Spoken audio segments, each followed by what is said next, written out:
Hi everyone. A few weeks back I uploaded the video of my place where I live, and a lot of people asked me how much rent do I pay, how do I manage my expenses in Mumbai. So in this video I'm going to tell you how my expenses have increased in the past 3-4 years, especially after coming to Mumbai, and how am I managing those. So just to set context, as you all know that I come from a place called Morena, which is in Madhya Pradesh, and to be honest, वहाँ पे से कुछ भी खर्चे नहीं थे because there are not a lot of places to spend your money.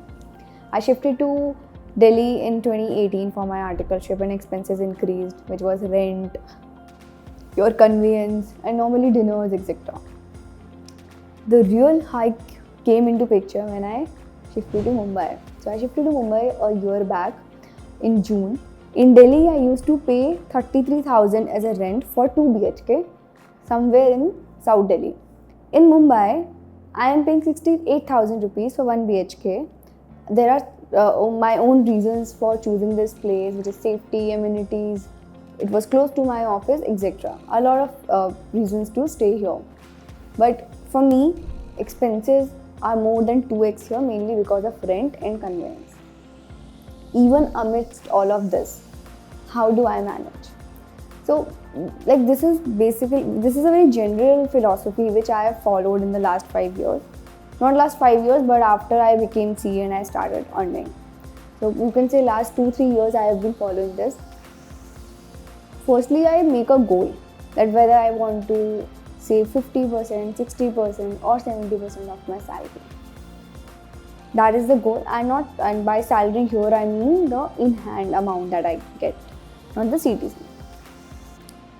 Then accordingly, I plan my SIPs, schedule my SIPs, I plan my investment so that I don't have that idle money in my bank account, because it's a human psychology. If there is balance in the account, you might feel cravings to spend it and you will just spend it. So that's why firstly I ensure that I don't have idle money in my bank account. I keep what is required and a little buffer. Then second thing is to identify the key expenses. So for me the key expense is rent, but rent I can't control. So then the next expense comes is conveyance. For conveyance, rather than taking on the spot Uber, Ola, I prefer, and I have tested it in the past, a regular driver. So let's say I get a driver through InDrive. I'll just ask him, where do you stay, etc., and can you come to pick me in the morning at the same time. So I have been able to do this in the last 1 year. This not only saves you from fluctuations in the price, but also helps you in reaching office on time.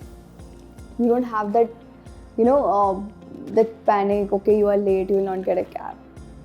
Of course, there are times wherein, you might need to change the driver, etc. That keeps happening, but that's the idea, that's the approach I follow.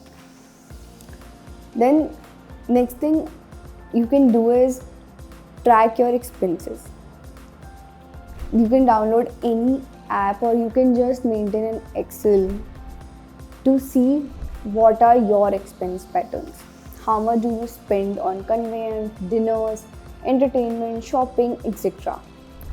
And then you see, with all these expenses, would you be able to meet your financial goal? If not, then make some adjustments here and there. Don't spend for next 1 month and then you spend for another month, etc. So you need to know the spending habits, where you are spending, how much you are spending. Another thing with which I play is ordering groceries in bulk. To be honest, itna farak nahi padta hai, but when you frequently order groceries, then there is a surge fee, then there is a delivery fee, there is a convenience charge, and eventually you end up paying 50-60 rupees on 200 rupees vegetables or 300 rupees grocery, etc. So if you accumulate it, then it becomes a meaningful amount. So try to schedule your groceries or expenses in a way that you have to pay minimal ordering charge. Or you can set up some other process. For example, you can ask your cook or maid to bring vegetables or to bring groceries, etc. and maybe you can just buy these things from a kirana shop so that there is no convenience or delivery charge, etc. Whatever suits better, but try to reduce the number of orders. That would help you to save the cost.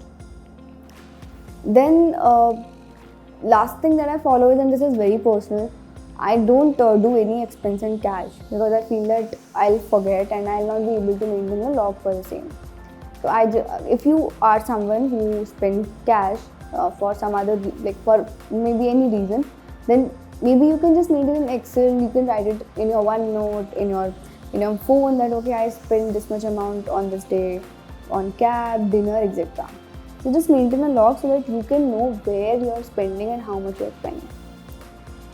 So yeah, overall I do these 4-5 things to manage my expenses. But I would say the main thing is to set a goal and then accordingly stick to it and be disciplined about your spending. So yeah, that's all for this video. If you want to know more about my lifestyle, how much do I spend on other things, etc., let me know in the comments, and I'll see you in the next video. Bye bye.